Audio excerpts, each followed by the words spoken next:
afternoon oven. Metro Manila isang oven. Ang init. 10 seconds ka na nakasteady dito sa kalye. Basa ka, mababasa ka.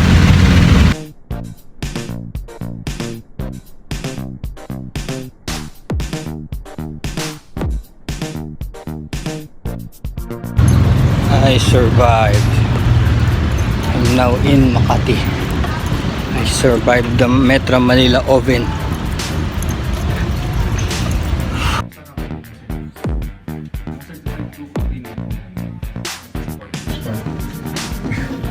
Ano po yung lalagay ko rito, ma'am?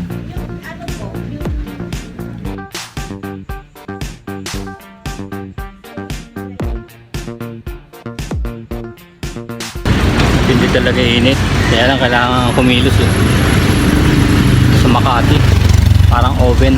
Metro Manila, parang oven. Maluluto lahat. Buti na lang ginagawa ko. Meron akong gato.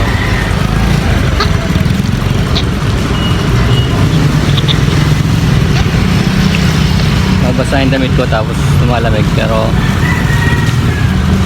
umiinit ulit. Dadaan tayo sa EDSA natin 4 PM na, hindi na masyadong mainit. 4:20 actually. Tapos ko na yung gagawin ko dito sa City Hall.